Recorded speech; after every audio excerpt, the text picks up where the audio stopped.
it looked a great punch. It was very quickly but delivered. We but couldn't believe it shot. at the time. You know, it comes out. It's a and then he used the crack about karate punch and all that, as Ali would. But it turned out it was a good punch, and Liston was probably a lot older than he said he was, and he was certainly hitting the bottle even in those days. Although he looked trained hard, it's what he did when he came out of the gymnasium. Colin, how much do we base the greatness of Ali around the qualities of the men he dominated in the division at that time? Was it a particularly strong period? Well, it was what I call the golden age of heavyweights. I mean, there were some brilliant heavyweights around. I mean, when you think that Ali's contemporaries included George Foreman, Joe Frazier, Ken Norton, Larry Holmes, all world champions. All world champions. Jerry Quarry. Jerry Quarry, Oscar Bonavina, They Ron were probably Lyle, ones Ernie that Shavers. Ernie Shavers. Yeah. I mean, they would all, you know, 4 world titles going No today. danger. Every one of those guys would have won one of them. Really? No doubt about it. Absolutely. No Yeah, Jerry question. Quarry would have done. No question. Well, I'm saying all of them. The majority of them would. They would have won. There's no such thing as a perfect fighter. There's no such thing as a perfect anything. But Ali was the nearest you could get. But, I mean, his speed was phenomenal. I'm talking about in his prime. I'm not talking about post-1967-70, where the 3 years. You know, Angelo Dundee says, and I believe him, we never saw the best of Ali. The best of Ali would have been between 1967 and when he came back in 1970. Those 3 vital years, he would have been in his absolute prime. And of course he was out because of that draft dodging business in America over the Vietnam Stood War. on his principle. Oh, he did. And I mean, you've got to, he was a man of great courage in the ring and out of the ring. And a man of, you know, I think, of great principle. And he's a sweetheart of a man too. He's the softest touch in the world. And he, you know, he had everything for me. Charisma, courage, speed, skill. He had everything. He wasn't a devastating puncher. And maybe he wasn't very good going forward. Like he, I mean, he used to fight, you know, as a counter-puncher. Yeah, I thought what he did lack was he lacked the ability to punch to the body. I don't think I ever saw him throw a body punch in my entire life. But he was brilliant. And when he came back after his, well, it wasn't incarceration, but after his time out of boxing, he didn't pick an easy opponent. The first guy he fought was Jerry Quarry. He was a tough fella. The second one was Oscar Bonavina. Yeah. And the third one was Joe Frazier. And incidentally, Bonavina was a 15-round fight, non-title, which Ali insisted on, and he won it in the last round with the then 3 knockdown rule. I think was the first Quite time. right. How did you find Joe? I know you called a lot of these fights. How did you find Joe Frazier as a man? Oh, great! I'm very fond of Joe. He's a bit like Holyfield. He believes in God and everything. You know, he's got a lot of time for him as a person. What about this recent statement in the book? Yeah, with I know. Well, you know, when Ali sort of used to chide him and things, Frazier couldn't accept that as a joke. He didn't like being called a gorilla, and I don't blame him and all that. But now he is now. Yeah, it seemed it at the time. But if it was you, Barry, I don't think you'd have taken it either. Well, you would have gone along with it a little bit, right? And at that time, you know, all that making out he was stumbling, talking and everything. Ali was very funny to us, the listener, the viewer, whatever. But to Frazier, it hurt a bit, and I could understand, but there was no need for it in view of Ali's present condition. But I see now he wants to make it up, only if Ali says he's sorry for calling that. Yeah, but it wasn't fair. Reg, it wasn't just the gorilla.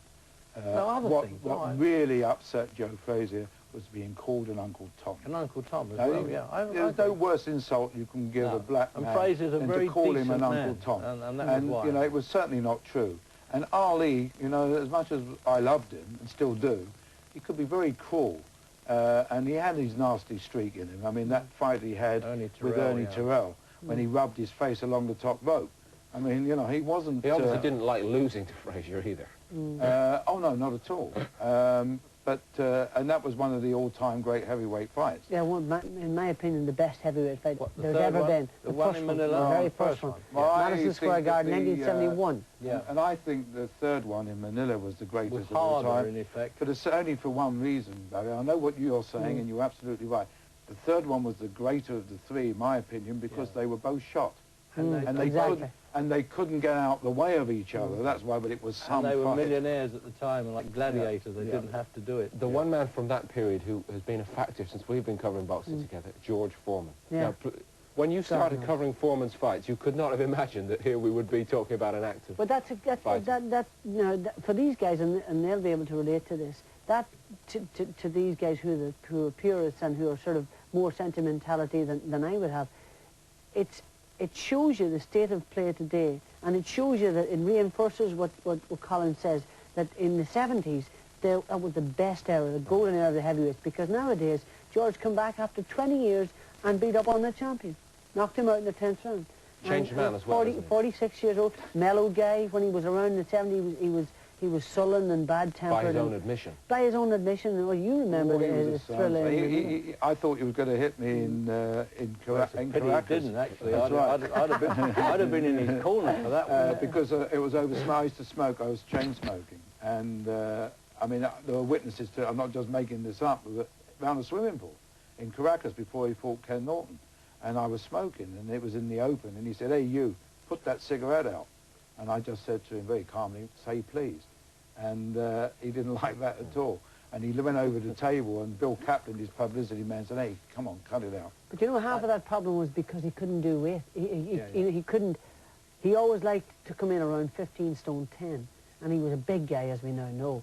But he used to always have to fight to get down to 15-10. It was a psychological thing. If he didn't get in there, and when you have to make weight, it makes you really nasty and horrible. But that fight he had with Frazier in Jamaica, I mean, I shall never forget that. I mean, he actually lifted Frazier off his feet with one punch. The interesting thing about this period also, perhaps, Barry, is that the record says there is a man who deserves to be, on the record, placed up alongside any of the Without others. a doubt. But he gets no credit, really. Well, Larry Holmes. you see, because a lot of the purists will think it was a joke. It was just because Moore was a weak champion and he came back. You remember he failed against Tommy Morrison. He failed against Holyfield and he knocked out Moore. But I still, we've got to forget about that and look back at the time. I think he was the most powerful heavyweight of all time. And apart from those big personalities, then came Larry Holmes. Oh, you see, talking about Larry Holmes. I think Larry Holmes was probably the best heavyweight champion of all time. Bar none. Pure boxing ability, the best heavyweight of all time. You can take in Muhammad Ali, you can take in Jack Johnson, and, you know, it was those three for me, but that was the... He certainly took a good punch. Oh, what a chin. All he suffered from was following Ali. That's the problem. People wouldn't believe him too. I was a great fan of his too, I agree with you. Can I tell you a quick something about Foreman in the 68 Olympics? I was in Mexico doing that one. And a fellow called John Coker, who was from Sierra Leone and represented Sierra Leone and was educated at Oxford and Dublin. So you can imagine, he worked for the BBC and everything. And he was a good novice, but he boxed for Sierra Leone. And I used to say to him, John, look, don't get too excited because you're not going to win anything. Let's make sure you don't get hurt. He used to get quite upset with me.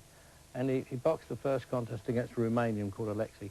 I said, it's all right, you'll be all right, you won't get hurt, because he got well beaten on points. But I got hold of him and sat him at ringside and said, now, have you looked at the draw? Had you won that, you would have fought this fellow who's now in the ring. He said, what's his name? I said, you'll remember it, George Foreman.